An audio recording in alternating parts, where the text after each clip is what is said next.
बिस्मिल्लाहिर्रहमानिर्रहीम। उम्मीद है आप सब खैरियत से होंगे और हम आपको प्रैक्टिकल के बारे में वाइवा में पूछे जाने वाले सवालों के बारे में आपको बता रहे हैं। कुछ हम वाइवा शुरू करते हैं जो फार्मेसी में चंद छोटे छोटे सवाल हैं, वो मैं आपको दोहराता हूँ। आप उसे ज़हन नशीन कर लें, सुन लें और सुनने के बाद आप जब इम्तहान देंगे या प्रैक्टिकल आपका होगा तो वहाँ पर अगर आपसे कोई सवाल कर भी लेता है ना, तो जो सवाल आपसे करेगा तो फ़ौरन आपके ज़हन में आ जाएगा कि इसका जवाब ये था। तो मैं ये सवाल बोलता जाता हूँ, आप इनको ज़हन नशीन करते जाएं। ये आपके इल्म के लिए भी फ़ायदेमंद हैं और आपके पेपर में भी आपको आसानी मिलेगी।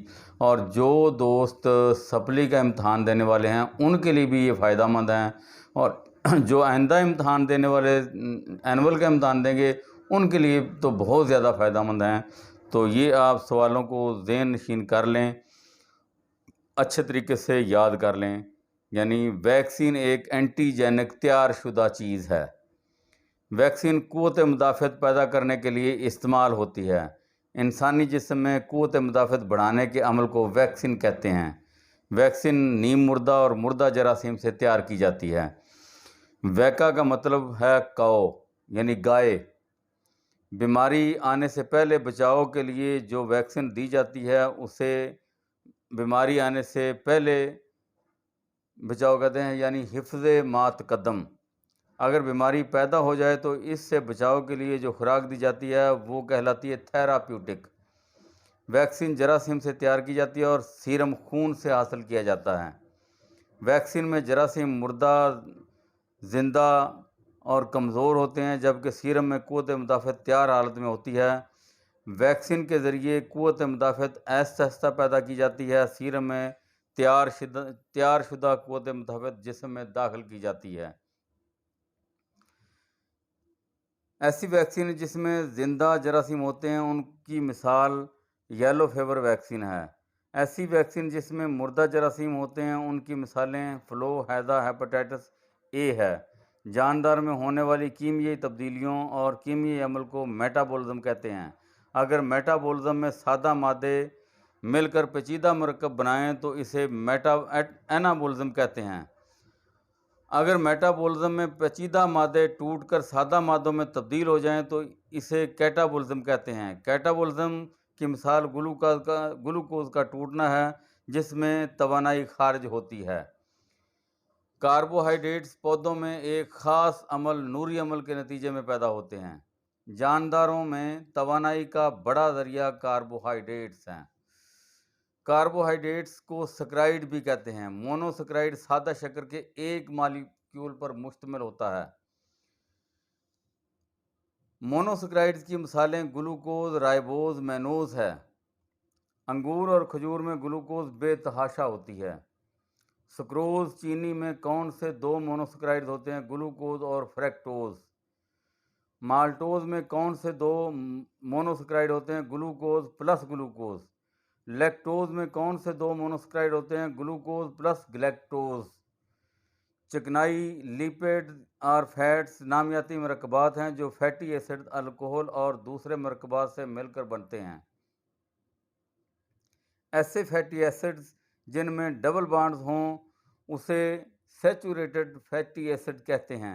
ऐसे फैटी एसिड जिनमें डबल बॉन्ड मौजूद हों उसे अनसैचुरेटेड फैटी एसिड कहते हैं। वैक्सीज प्रोटीन अमीनो एसिड से मिलकर बनते हैं। जानदारों की तमाम प्रोटीन में 20 किस्म के अमीनो एसिड होते हैं। दो वो अमीनो एसिड जो जिस्म में पैदा नहीं होते लेकिन खुराक में होना ज़रूरी होता है उन्हें ज़रूरी अमीनो एसिड कहते हैं।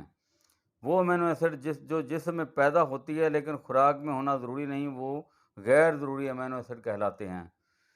अमीनो एसिड जो जिस्म में पैदा होते हैं मगर प्रोटीन बनाने में इस्तेमाल नहीं होते, वो स्पेशल अमीनो एसिड कहलाते हैं।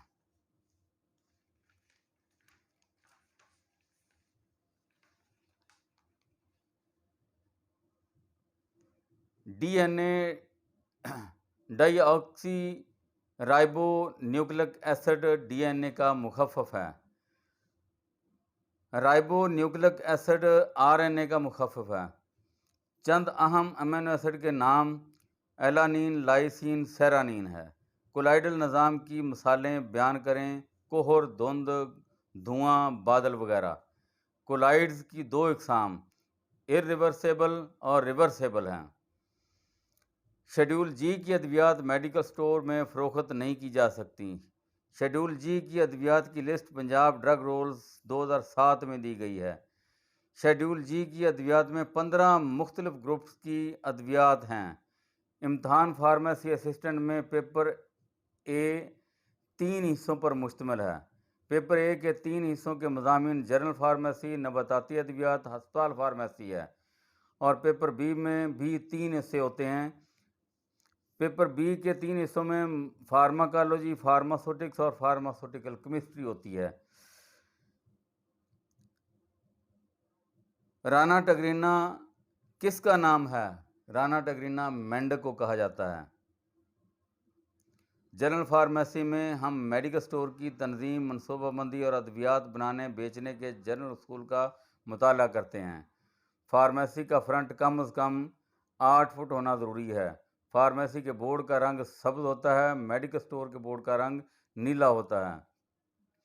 मेडिकल स्टोर और फार्मेसी में छत की ऊंचाई कम अज़ कम 8 फुट होना ज़रूरी है। मेडिकल स्टोर का कम अज़ कम रकबा 96 मुरबा फुट होना ज़रूरी है। मेडिकल स्टोर के बोर्ड का साइज़ 2.5 फुट होना ज़रूरी है। अद्वियात की सेल के कवायद ज़वाबित किस कानून में दिए गए हैं? ड्रग रूल्स 2007 में, पंजाब ड्रग रूल्स 2007 में दिए गए हैं। मेडिकल स्टोर का लाइसेंस फार्म नंबर 10 पर जारी किया जाता है। रजिस्टर्ड मेडिकल प्रैक्टिशनर अद्वियात सेल लाइसेंस हासिल किए बगैर अद्वियात फ़रोख्त नहीं कर सकते। यानी MBBS डॉक्टर बगैर लाइसेंस के अद्वियात फ़रोख्त नहीं कर सकता। रजिस्टर्ड मेडिकल प्रैक्टिशनर सिर्फ अपने मरीज़ों को डिस्पेंसिंग की गरज से अद्वियात अपने क्लिनिक में बगैर लाइसेंस के रख सकते हैं, लेकिन इनको पंजाब ड्रग रूल्स की पाबंदी करना लाजमी है। किसी इखलाकी जुर्म में सज़ा याफ्ता शख्स फार्मेसी काउंसिल में रजिस्ट्रेशन नहीं करवा सकता। फार्मेसी काउंसिल में रजिस्ट्रेशन फार्मेसी एक्ट 1967 कानून के तहत होती है। टेट्रासाइक्लिन को दूध के साथ नहीं लेना चाहिए। मार्फिन के जहरीले असरात को ज़ायल करने के लिए मैदे की ट्यूब के ज़रिए दाखिल करना चाहिए पोटाशियम परमैंगनेट को। अगर मरीज़ बेहोश हो तो उल्टी लाने वाली अद्वियात इस्तेमाल नहीं करनी चाहिए। ऐसी अद्वियात जो पखाना को खारिज करने के लिए इस्तेमाल होती हैं उनको परगेटिव्स कहते हैं। क्यूलिन, पेक्टिन, ORS कब्ज़ करने वाली अद्वियात में शामिल हैं। शुगर इंसुलिन की कमी से पैदा होती है। सीने में दर्द की कैफियत हो जाए तो बाएं कंधे और बाजू की तरफ जाए तो ये कैफियत एंजाइना पेक्टोरस कहलाती है। अगर दिल के खुलिये मुर्दा हो जाएं तो इस कैफियत को दिल का फेल हो जाना कहते हैं। खून के ज़रिए दी जाने वाली सल्फोनामाइड की मिसाल सल्फामेथाक्साजोल है, जिसे कोट्राइमाक्साजोल कहते हैं।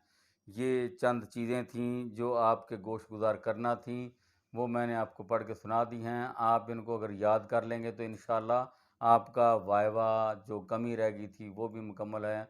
वस्सलाम।